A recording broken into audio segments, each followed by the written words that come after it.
Hello, my name is Bill. I am the head swim coach for the Ridgewood swim team. This video is for parents that may have missed the parent informational meeting, or maybe you enjoyed it so much the first time that you just wanted to hear all this wonderful information again. So I'd like to go over some of the important things that you'll need to know as a parent for this upcoming swim season at Ridgewood. First, let's talk about practices. So the swimmers practice every day. We do something different at practice every day. So one day we might emphasize freestyle. Another day we might spend more time on breaststroke.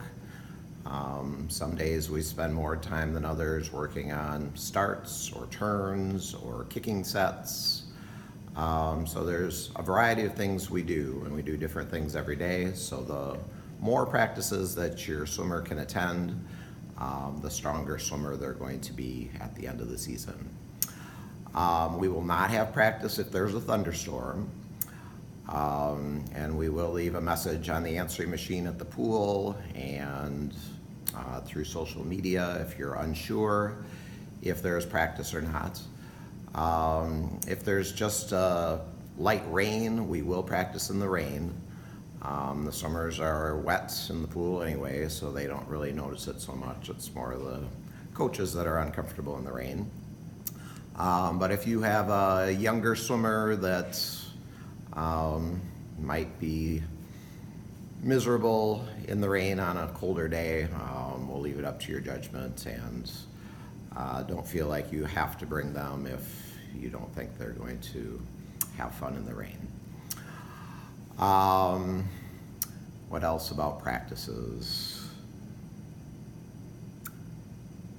The first week of the season, while school is still in session, we'll offer a couple of practice times.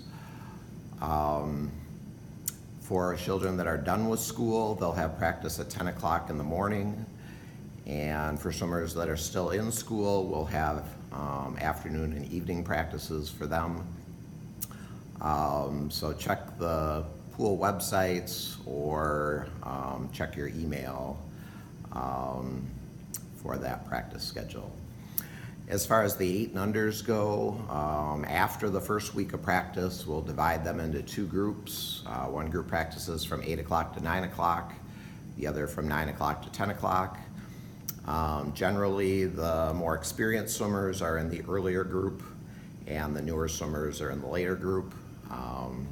But check with the 8 and under coaches, and they will let you know which practice group your swimmer would fit best. Let's talk about meets next. So we have a meet every Saturday morning. They begin at 8 o'clock. Dual meets against some of the other teams in the All-City Swim League. And then the season culminates with the All-City Swim Meets, which is right at the end of July, the last weekend.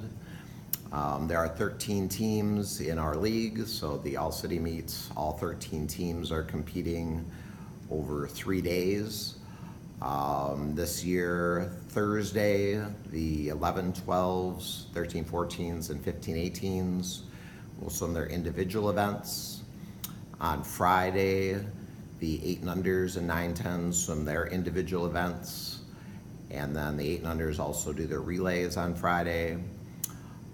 Then Saturday, all age groups 9 and older swim relays. And then individually, if a swimmer qualifies in the top 16 during Thursday and Friday prelims, then they would swim in finals on Saturday. The All-City meet is very, very fun. Your kids will love it. There's big circus tents that they assign for each team, so when they're not swimming, they're hanging out together as a team in the team tent. The host pool decorates the facility with a theme, and it's a lot of fun, and it's a big reason why this league is so popular and why so many swimmers participate and come back year after year after year. Um, there is an all-city rule that swimmers must compete in 3 of the dual meets in order to be eligible to swim in the all-city meet. So they must swim in 3 of our 7 dual meets. So plan accordingly. Ideally, our swimmers would attend every meet, but we realize that summer is busy and families go away on vacation for a week, or maybe the kids go to camp, or maybe they get sick. So try to have your swimmer make as many meets as possible. If your swimmer cannot attend a meet, it's very important that you communicate that with us. So we assume that every swimmer will be there unless you tell us otherwise. We have a sign-out sheet at the pool. It's stapled to the wall near the upper pool. So we ask that by Wednesday, prior to the Saturday meet, you put your swimmer's name on the sign-out sheets if they cannot attend. If you are out of town and you're not able to come to the pool to sign them out, you can send me an email, or you can write us a note before you leave with the dates that you're going to be gone. That's very helpful, so we know not to expect your swimmer at practice.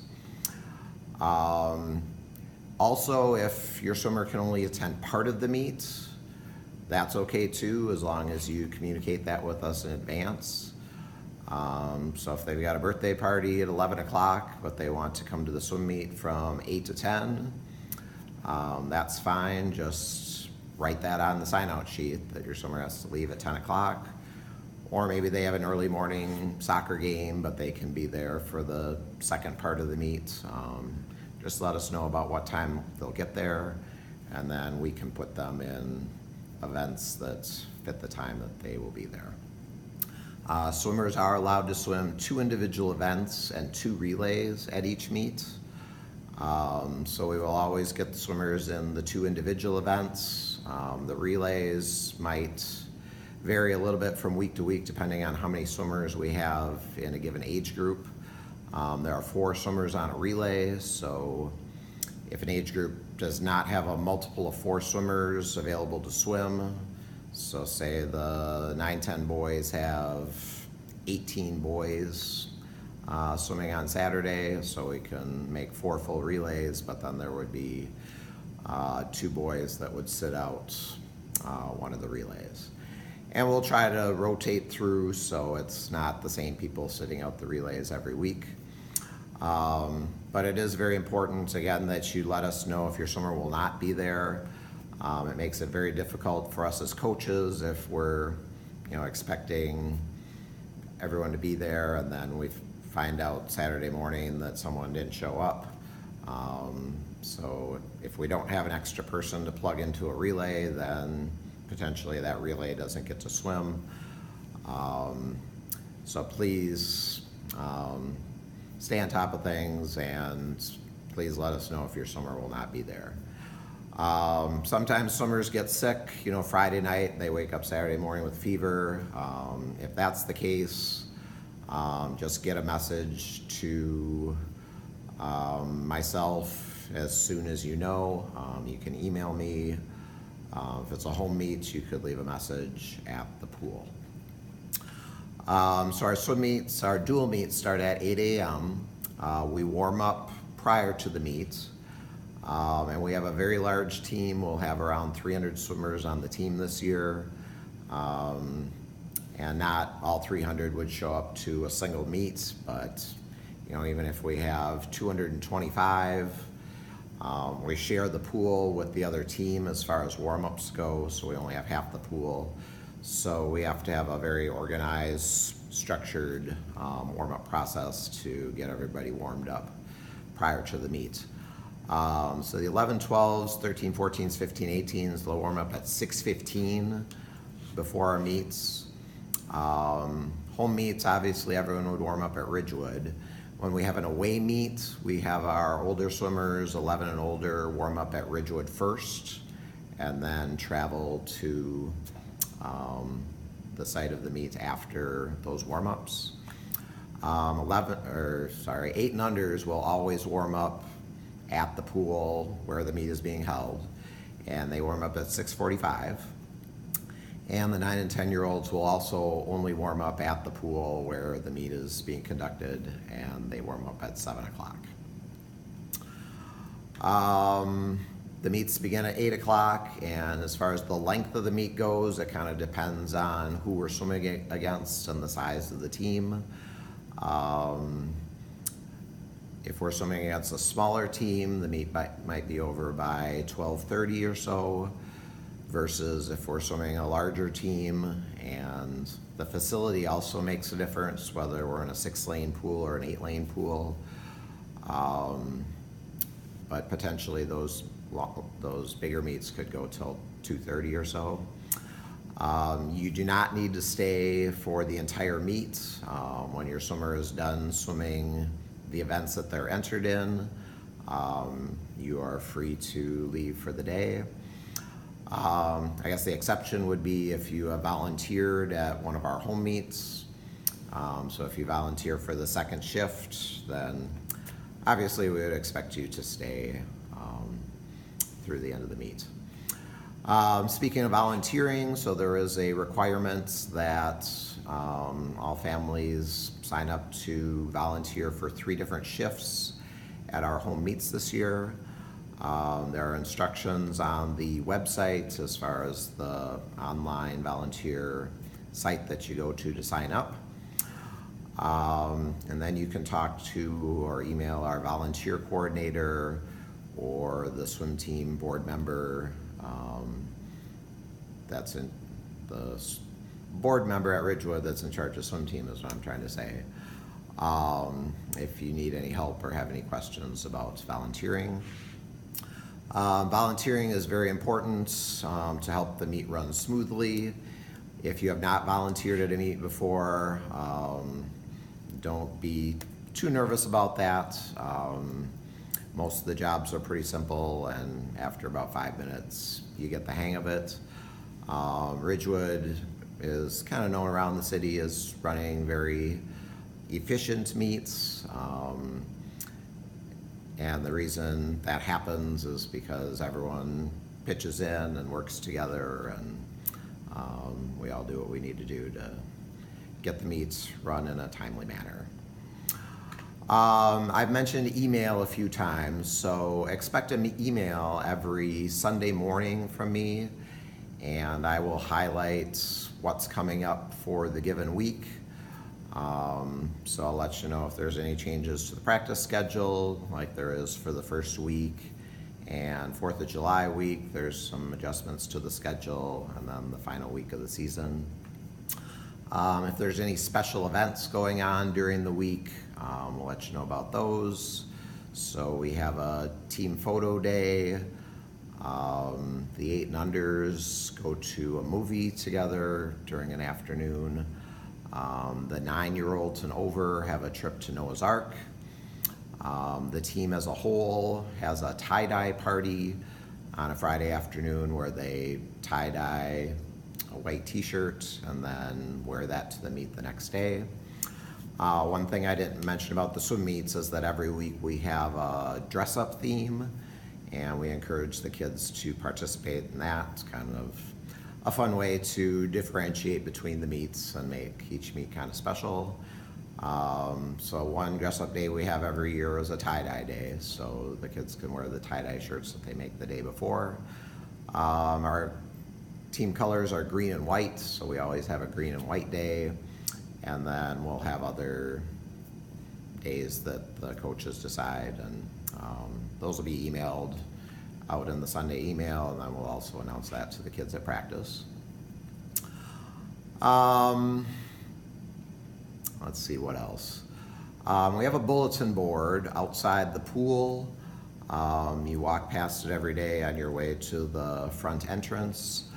So on Friday mornings, that's where we post what your swimmers will be swimming in the meet. And like I said earlier, they can swim 2 individual events and hopefully 2 relays. We will try to have the swimmers swim a variety of events throughout the season. Early in the season, newer swimmers might swim primarily freestyle and backstroke. So those are the two events that are easiest to swim legally. But we will be working on breaststroke and butterfly throughout the summer. And once your swimmer gets to the point where their stroke is fairly legal and they can get across the pool without too much of a struggle, we will try to get them into some of those other events as well.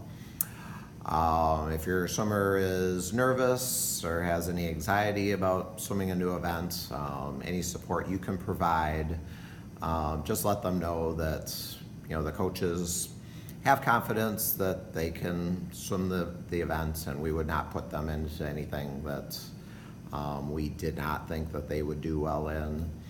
And so just tell them to try their best. And a lot of times, once they swim something for the first time, there's the fear of the unknown. And once they've swam it, a lot of times they decide, hey, that wasn't so bad, I'd like to do that again.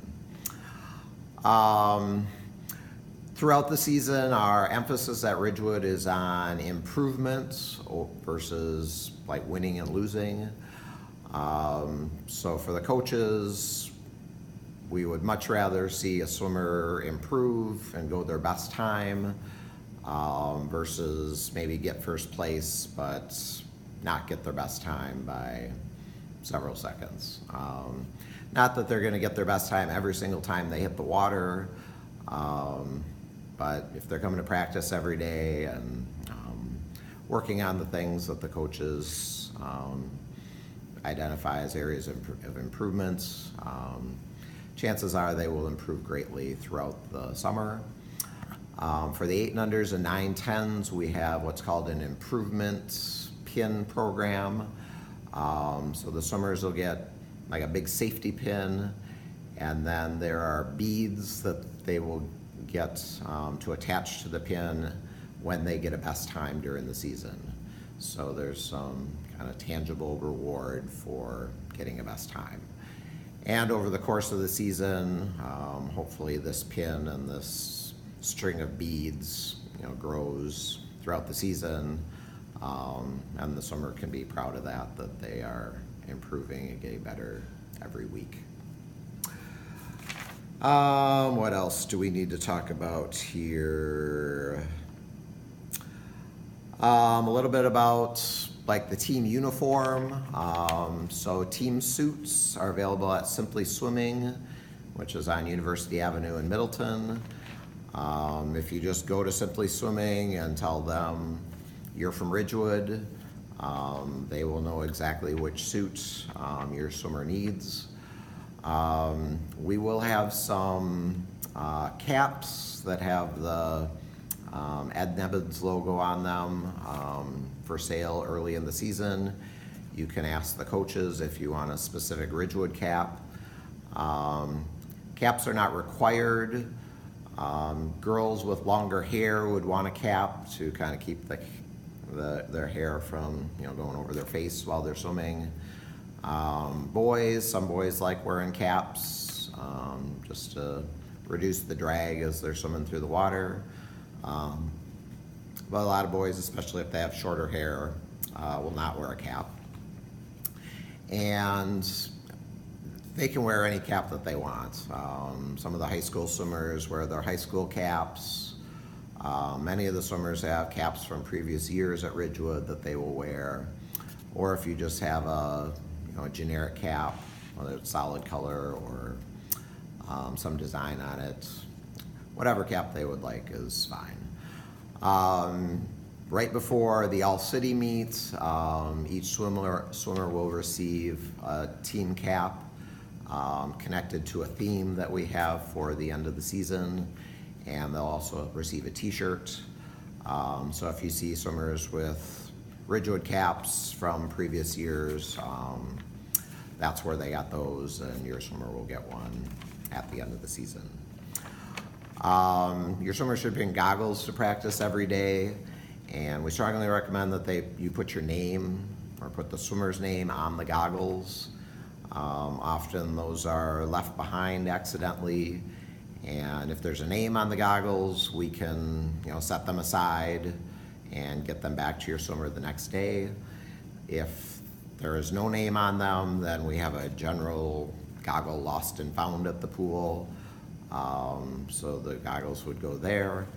And sometimes those goggles are handed out, loaned out to swimmers that forget their goggles. And we try to get them back at the end of practice, but sometimes they get left elsewhere too. So put your name on your swimmer's, goggles, cap, clothing, and then we can get those back to them much easier. Let's see, what else? We have a couple of community service activities that we're involved in. As part of the All-City Meet, the 13 teams in the league have an all-city food drive where we collect money and food for Second Harvest Food Pantry. And that's a competition among all the different teams to see which team can raise the most food and money per swimmer. And then at Ridgewood, we have something called Penny Wars, where we encourage the swimmers to bring in money for their age group jar. If they donate either pennies or dollars, those count as positive contributions for their age group. If they bring in nickels, dimes, quarters, they would want to put those in a different age group jar, and that would count as a negative donation for that age group. So potentially the 9-10-year-olds could have $40 in positive contributions for a given week. But if the other age groups are putting in $30 of quarters, dimes, nickels, then their net might only be $10.